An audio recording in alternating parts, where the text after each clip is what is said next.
Okay, we're going to try this again. See if anybody comes on. Okay, we got one watching. Give me a text. Give me a little chat there so I know who's out there.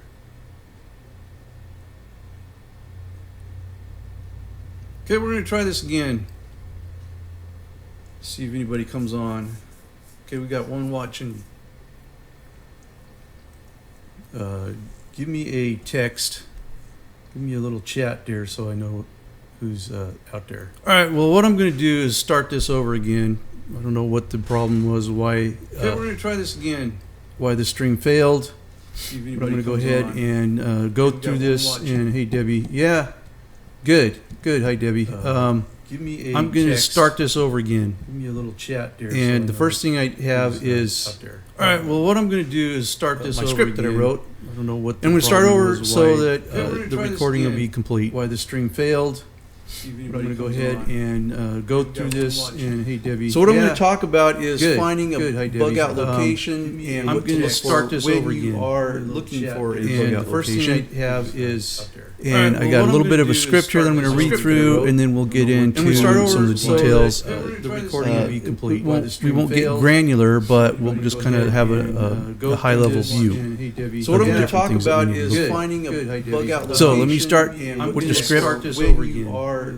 Preparing for survival in the event of an emergency or some sort of... I got a little bit of a script here that I'm going to read through. Requires lots of work. Some of the details. Look at my chat here. We won't get granular, but we'll just kind of have a high-level view. So what I'm going to talk about is... And careful consideration of all the possible moving parts. The script process can be very daunting. Preparing for survival in the event. The planning and preparation requires more work and sacrifice than most people are willing to do. Lots of work. If you've been following this channel, you will know that I'm dedicated to this process. Not only am I dedicated to the point of purchasing and careful consideration of all the possible moving parts, but dedicated to the point of relocating so that I may be closer to that property. Requires more work and sacrifice than most people are willing to do. Lots of work. Still a bad connection. If you've been following this channel, you will know that I'm dedicated to this process. Not only am I dedicated to the point of purchasing and careful consideration of all the possible moving parts, but dedicated to the point here and see if it'll clear up so that I may be closer to that property. And this is very obvious in many of the videos where I share the renovation process of an existing home so I can sell it and closer to the location. And of course, this is just part of prepper's life and the things we must do to reach our end goals for survival and self-sustainability. I'll keep going here and see if it'll clear up so that I may be closer to that property. And this is very obvious in many of the videos where I share that getting a delay process of an existing home so I can sell it and closer to the location. And of course, this is just part of prepper's life and the things we must do to reach our end goals for survival and self-sustainability. Oh yeah, I hear it. So that I may be closer to that property. And this is very obvious in many of the videos where I share that getting a delay process of an existing home so I can sell it. Hopefully that's stopped it. Of course, this is just part of prepper's life and the things we must do to reach our end goals for survival and self-sustainability. Oh yeah, I hear it. So that I may be closer to that property. And this is very obvious in many of the videos where I share that process. Hopefully that's stopped it. I wonder if that's from... Let me see if I can mute that. Okay. Did that clear it up, everybody?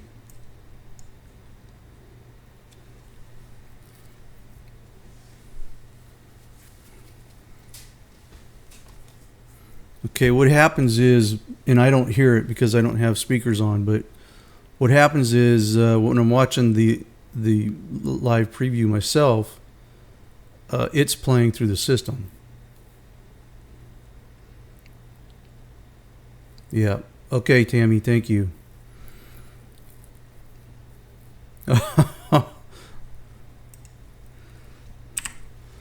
All right. That's the second time I tried to start this. And it was probably a mess with all that. But basically what I'm talking about is what you need to look for when you're looking for a bug out location. And there's several different things that you want to make sure come with the location. Several things that are there. I don't want to get too granular with it, but I'm going to go ahead and go through some of the stuff that you need to look for. So let's do like this, since I wasn't able to completely. I don't want to try to read that all over again because everybody's just going to go, that's horrible.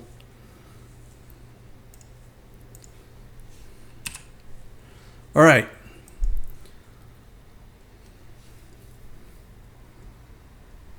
So first of all, what I was trying to say in the script is the fact that most people are very used to the situation that we're in now. We've got a grid up and going, and that's what we count on. That's what we expect to happen every day. We don't have anything to worry about. We can just come home at night after work or whatever, and things are fine. Most people don't really think they need to prepare, and if you try to tell them that they need to or that they should, their eyes will gloss over and they won't look at you. So one of the best things that we can do is communicate, just continue to communicate, and hopefully some people will wake up. Those that want to survive will wake up and start educating themselves. But in the meantime, we need to, while we're preparing, we will need to be looking for a good place to go in case we have to get out of the house. Some emergency sends us out of the house, and who knows what that could be: earthquakes, martial law, fire, who knows what. So there's different things that we need to look for on that property. So I'm going to start here with the shelter. And obviously, retreating to a bug out location for shelter should be the primary goal of any survival strategy. When you are home, when your home becomes unsafe and you are forced to leave, you need a place to go, and that has the necessary tools to sustain your life.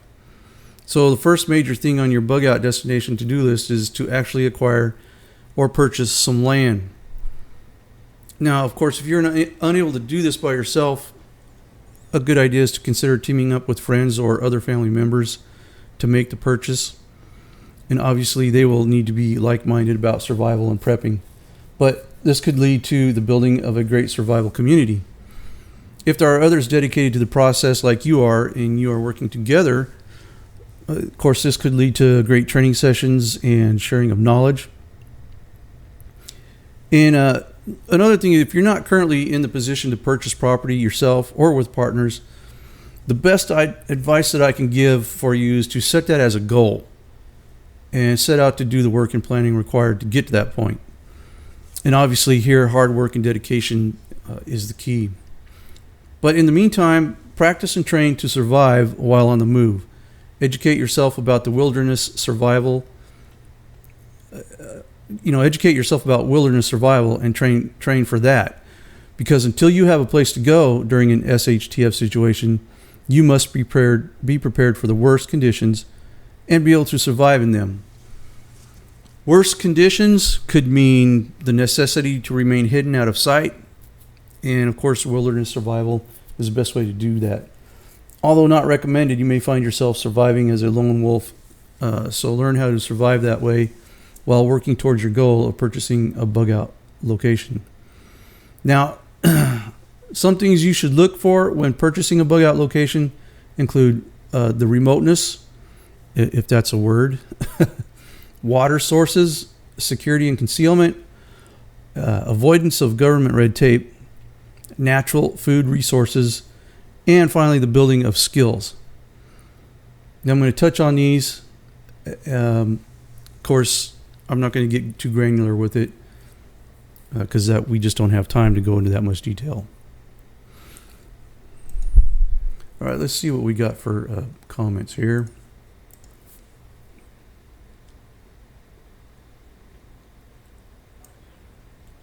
Yes, Marlene, Subtac bloopers for sure.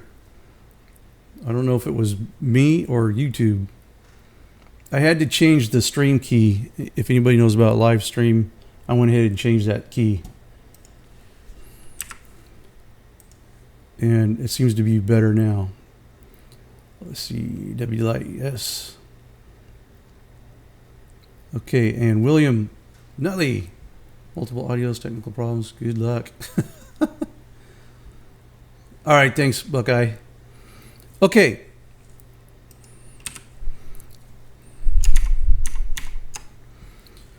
So remote location. What you want to look for is a location that is fairly remote or removed from the hustle and bustle of on-the-grid living. Be as far away from humans as possible without being so far away that working on it on a regular basis or being able to get there in a short period of time, especially when your only means of transportation is your feet. That could happen, say, an EMP, the vehicle doesn't run, or say you're in martial law and you don't want to be trying to go through roadblocks. Now, surprisingly, these kinds of locations actually can be fairly inexpensive. You know, some as low as $500 an acre. Now, mine is 30 acres, and it was a little more than $500 an acre, but it was purchased in, I believe, 2013, and now it's fully paid off. It was, you know, basically less painful than a new car purchase. So what I suggest, just take your time and do your research. It should pay off for you in big ways. And also, if I remember correctly, when we did ours, you can't do a regular mortgage because there's obviously no development on it. But a good thing to look for if you don't have cash and you're going to try to finance, look for something like a farm credit bureau, and especially if you are in a credit union, they're more likely to finance it. So those are the possibilities if you don't have cash. Water is very important. Checking my comments here.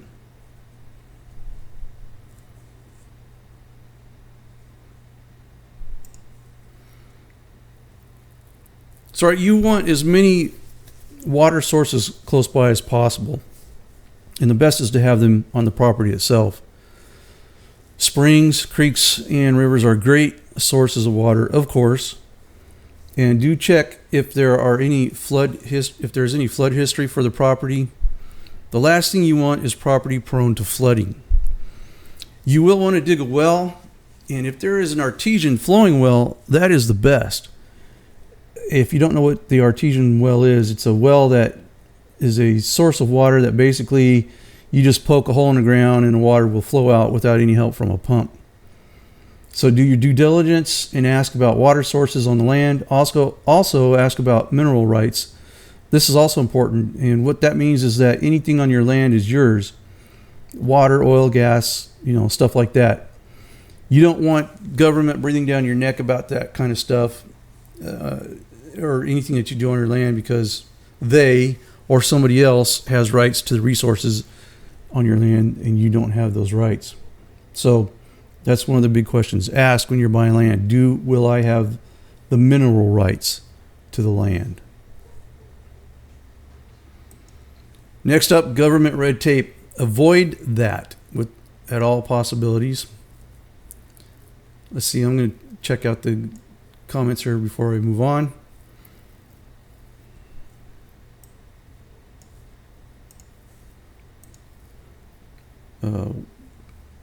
Audio and videos look okay. Buckeye. My goal is to have my debt paid off this year and throw everything I got to my savings to buy something in 2 years.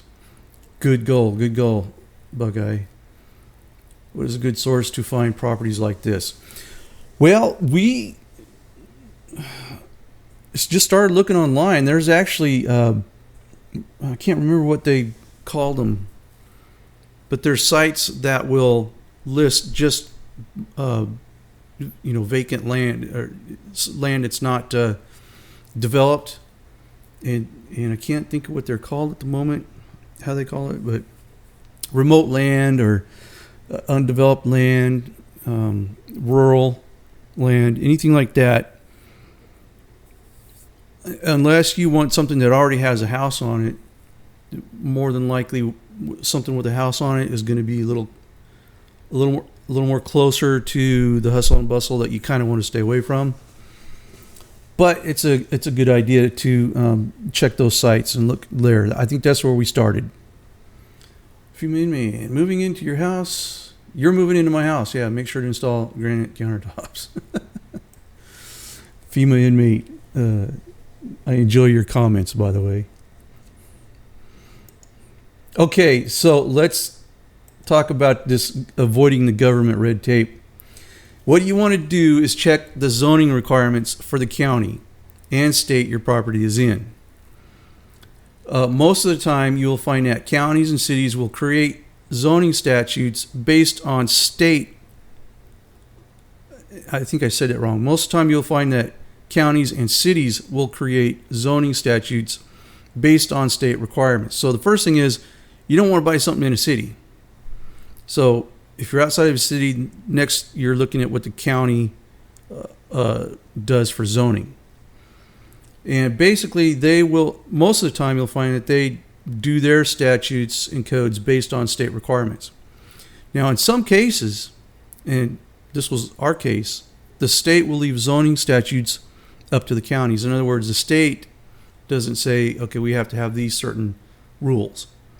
So some counties will go nuts writing statutes, and some hardly do anything.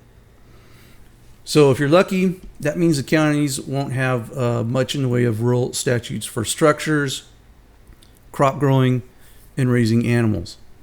The less you need to tell any government entity, the better your chances of staying out of sight and out of mind. All right, let's see what other we have for comments here. Try Zillow, yeah. I know that we watch Zillow for what the value of our house is. I didn't realize you could do that for just vacant land. So good idea. Let's see, coming in late. I'll have to rewatch. Yes, Jackie. Basically, what I'm doing is going over some of the things that you need to look for when you're looking to purchase some land for a bug out location, a place to go in case you have to get out of the house and you may not be able to come back for a while. All right. So the next thing is security and concealment. Now, what you want to look for here, and you got to remember, even if your bug out destination is in a highly remote location, looters and marauders can still find it. After all, you did, right? So with that said, try to find a location off the beaten path. Any obvious paths of travel will likely be traveled by those looking for resources during SHTF. So make certain that the terrain is conducive to hiding your cabin, RV, or tent once it is set up. Lots of trees not only help hide stuff, but will provide lots of winter and cooking heat.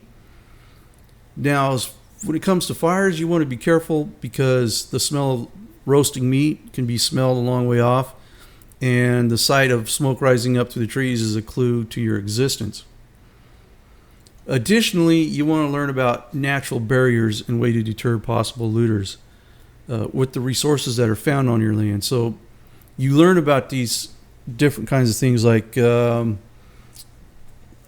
example, blackberry vines. You get a bunch of those set up. It's hard for someone to come through there. Maybe the terrain is hilly in a certain way that creates a funnel to get in. So the only way people can get in, you're going to know they're coming in. Different things like that. If you know these things, you'll be able to determine if your potential bug out location has resources needed to build what you need. Do we have any questions so far? Craigslist land? Yep. I think what happened is, for us, when we typed in, land for sale, we came up with sites that were specifically devoted to land and never had to look any further. So Craigslist was not on my mind. All right. Next thing you want to look for are natural food resources. So one good thing to do is look for game trails and naturally growing wild edibles.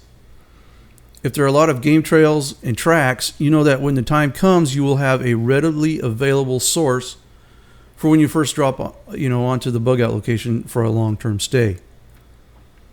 A word of caution would be, if you don't already know how to hunt and harvest the game in your area, go out and practice now. But, and this is a big but, don't do it at your bug out location. And the reason for this is because if you hunt on a regular basis out there, the game will know it and they will move to safer grounds. So by the time you actually have to be there and survive, the game's going to avoid you like crazy. So you just want to let them feel secure on your property until you actually need to hunt them. So do your hunting somewhere else, public lands, stuff like that. Now, if there are a lot of wild edibles, not only will you be able to survive while you're getting any garden up and running, but you will know that the soil in the area is good for growing as well. Unlike hunting, go ahead and start preparing your garden area at your bug out location. And I'm not expecting you to be able to maintain that if you can't be out there all the time, but just get it started, set up where you think your beds are going to be, kind of get in the process of knowing what's going to happen out there. And if you do get, actually plant the seeds and stuff like that. And if you do get things to grow, let them grow and don't try to keep any critters out. And why is that? Well, if the game know that there's food there, where are they going to go? So by the time you get to your land and, the shit hit the fan and now you've got to leave and you got to be there, you've already got a process set up for growing your garden. Plus all the game is, flocking to your land to eat.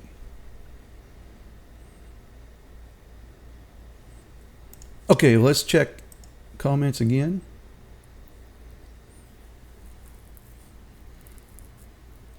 Let's see, not sure if you... Jackie says, not sure if you have covered. I called the local county. I was looking to buy land and asked if it was really okay to homestead animals, etc. You can do that. I did not ask my county anything. In fact, they sent me the first year that we had it, they sent me a questionnaire asking if any structures had been built on that land. I never even sent it back to them. And there's a lot of reasons for that. I'm not going to get into that now. But basically, you're just staying out of sight, out of mind. And they've never sent me another one since then that I know of. Tammy asks, do you have criteria or triggers to move from house to bug out? What threshold has to be met to go? Boy, that is a good question. And that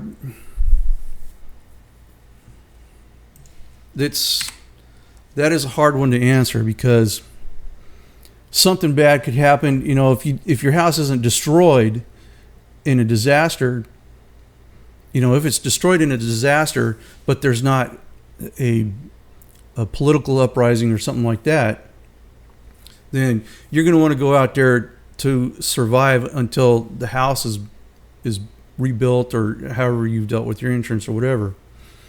But as far as what kind of threshold would push me out there if the house itself wasn't destroyed, that's a hard one. And where is that threshold? Do you wait until there's gangs of looters coming down your street after something happens? Because that would be, now you've left yourself up to risk. But you want to, if something's going down, you want to get out there before roadblocks and stuff are set up. How do you know when that is? And what if you run out there and it's not that bad of a situation where you need to be there, but yet now you've left your house unattended? So it's a good question, and I don't know if anybody could really answer that. I guess you're going to have to be able to go with your gut on that one. to tell you the truth. Let's see, Tammy. I always ask if I can shoot guns on my property. This is a plus for me. Yeah, that's one of the things. And in most cases, what you're going to find in general is if you're in a city limit, don't try to shoot your gun on your property. If you're out of the city limits, now you're in county. And in a rural situation, for the most part, you can. Now, obviously, you're going to have counties with stricter gun laws. But, it looks like we're having another stall. But that is a good question, Tammy. A very good question.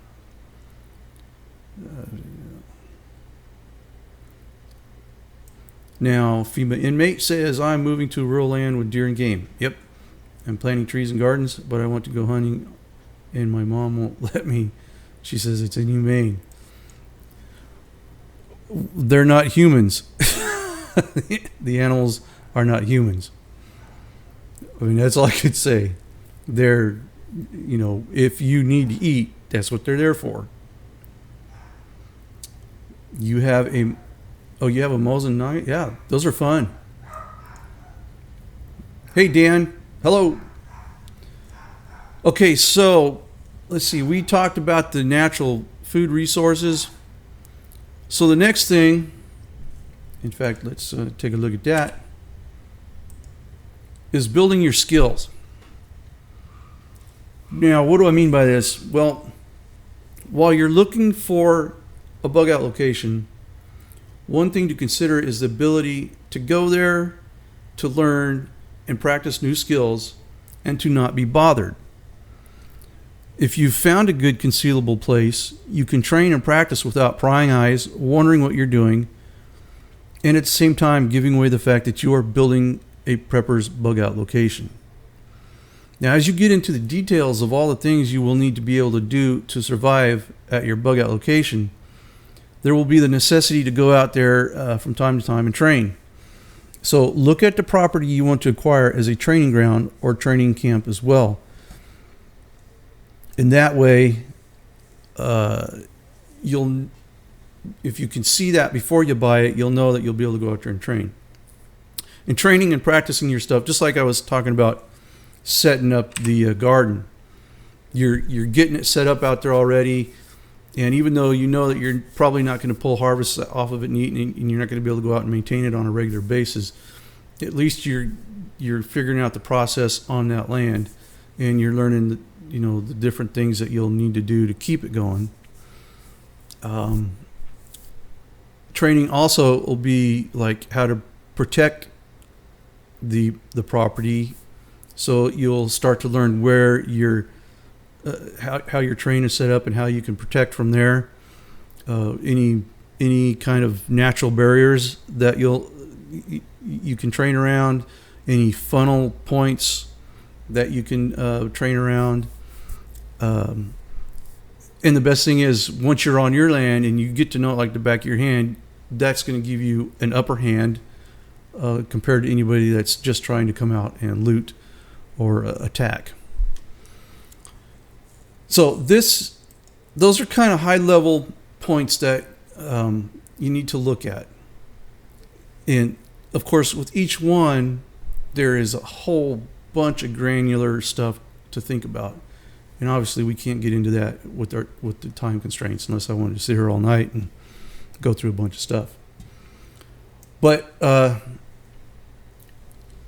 is there any questions on the stuff that I have brought up so far? Let's take a look here and see.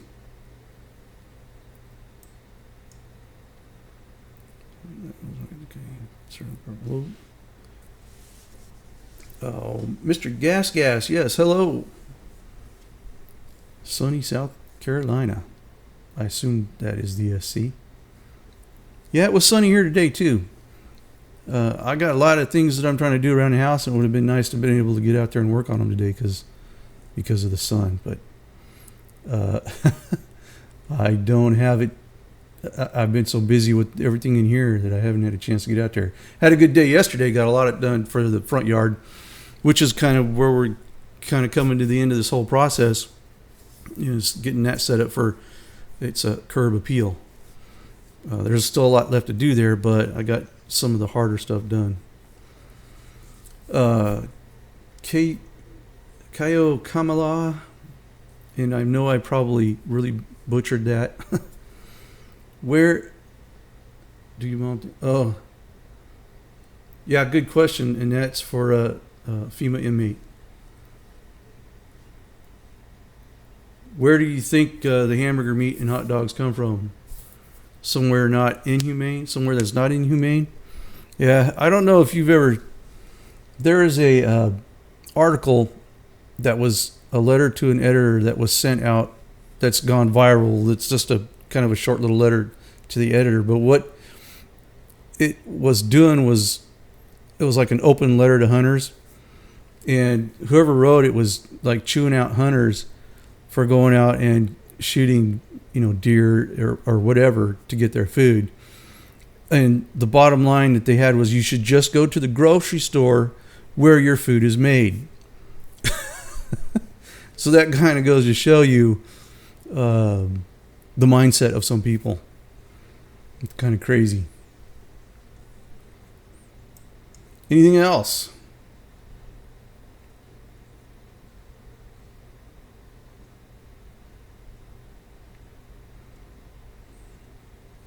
Looks like maybe not at the moment. Well, this was an interesting night. All these foibles and technical issues. What happens, in fact, let me see if I can... No, I might it might shut off if I try to click through stuff. But when you're doing live stream, you've got two options. You can click on live stream and fill in the title, put in your description, and then hit the live stream go button, and it starts. And then you have what's called an encoder. In fact, I might be able to show that to you. Let me see if I can. This will be interesting. Ooh, yeah, we don't want to look at that. But that's the encoder right there, and it's just showing itself, to an infinity. But what you do is, once you set the live stream up on YouTube, you hit start streaming, and then it goes to the page. Well, it requires what's called a stream key, which is like an address or something that it sends the stream to. So that's on the live stream event, or you can do an event, which is where you set up the live stream ahead of time, and that requires a different key. Well, this one today I set up ahead of time. Now, I did it the last week. I set it up ahead of time and it worked. But today, for some reason, I set it up ahead of time and it was having all kinds of problems. So when I cut out, I just went back to the regular live stream and set that up. Let's see here. When do you think you will have the cabin done, or at least dried in? Good question. I will really be getting... Let's see. Let's get this back to me. I will be getting back into the cabin and the bug out land as soon as I'll start as soon as I'm done with the big projects around here, but especially once this place is sold and I'm closer, and that's just going to be kind of the full-time thing that I do besides my job.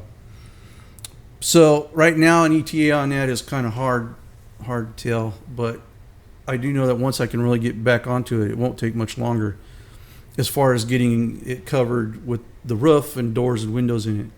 From that point, I'm going to go out and try to put in as many amenities as I can. Think of an RV with the 12-volt system, and they've got showers and sinks and a toilet and heaters and stuff like that. And I'm thinking of running a big solar panels on top of that, and setting it up kind of in that vein of the RV. I do have the solar panels on the treehouse, and those work really great. obviously I couldn't power showers and water pumps and heaters with that right now, but it works great for lights and charging batteries and stuff like that. Let's see, Debbie asks, how far from a major city would you want to be? Well, good question. If you go out and you research what other people will say, I've seen things as like 500 miles, but that just seems crazy. Obviously, you're at 500 miles, you're going to be a long ways away from anybody finding you. But and I almost think under that kind of condition, you're going to be more doing bushcraft kind of survival rather than like a homestead kind of survival. I am. Thank you. Yes, I am getting questions. I'm trying to answer them. My property is probably, well, from any major city, it's about 30 minutes out, maybe less. So, and I'd like to be a little bit further than that, but it is kind of convenient to be able to get out and work on it if I get down into that city, which I'm hoping to. But it's out there in a rural setting. I mean, there's a county road that abuts our property. On the other side is a ranch. The guy's hardly ever there.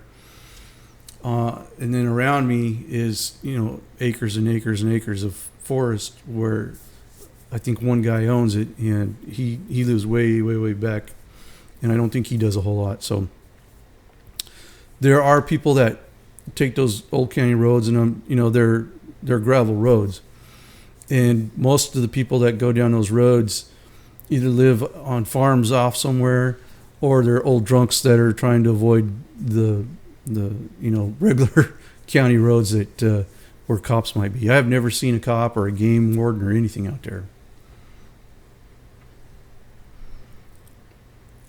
Buckeye, yeah, OBS is nice. Just wish they had a virtual camera driver.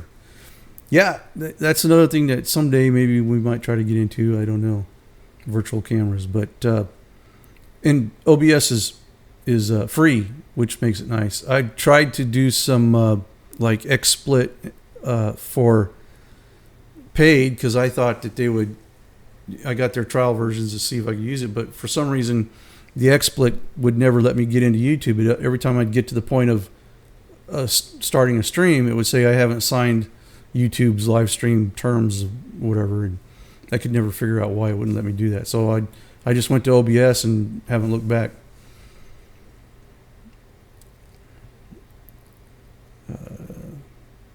Tammy says, for me, close enough to have 25 plus acres. Do you mean like the city would be on the edge of your 25 plus acres, Tammy? That you could afford? Yeah. Well, like I said, you'd be surprised at how affordable a remote land is, because most people are out, buying houses to live in a city, or they're wanting farms and ranches. So those are the bigger ticket items. But if you've got just remote land that isn't in that kind of a market, and there's not a lot of people looking for it, the prices tend to stay low, and they're easier to get a hold of than buying a new car, really. Hey Hunter, how you doing?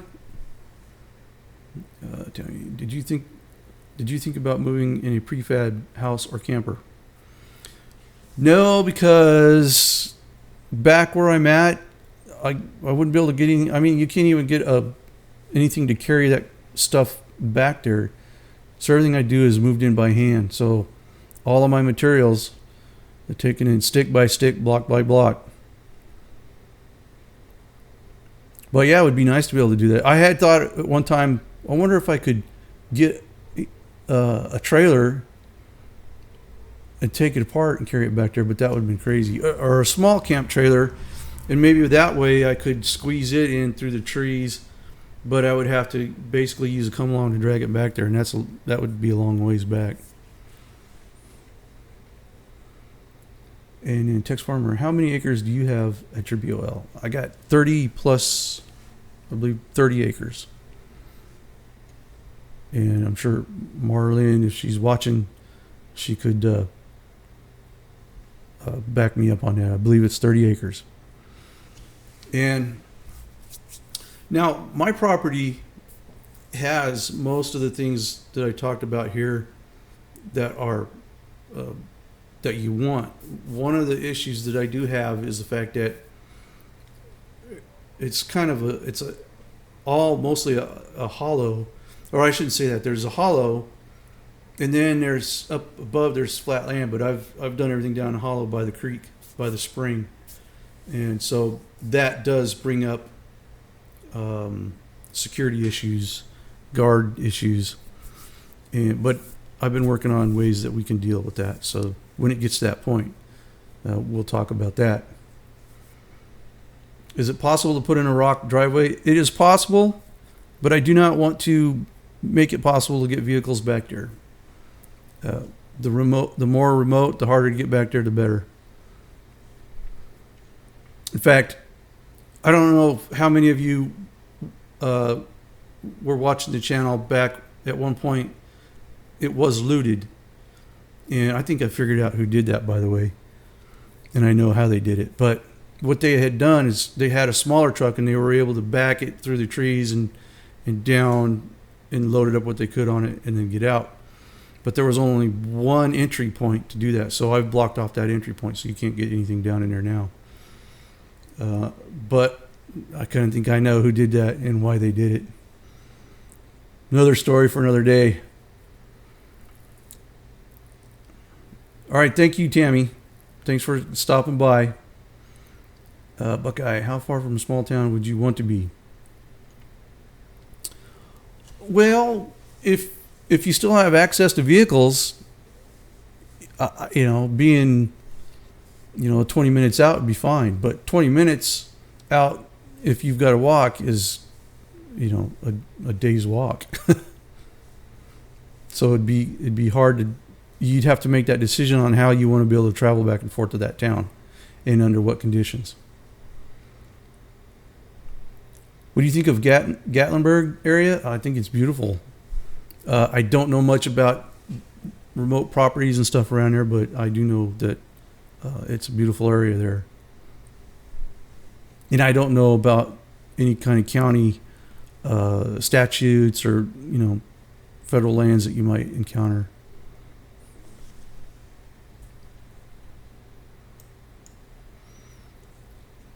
Okay, anything else? Nope, doesn't look like it. Well, guys, this has been a crazy live stream, all messed up in audio and repeating on me. So I think I'll try to call this one a minor success, and we'll come back next week and see if we can make it work better. I do appreciate everybody watching. I guess I will talk to you all later. Bye-bye.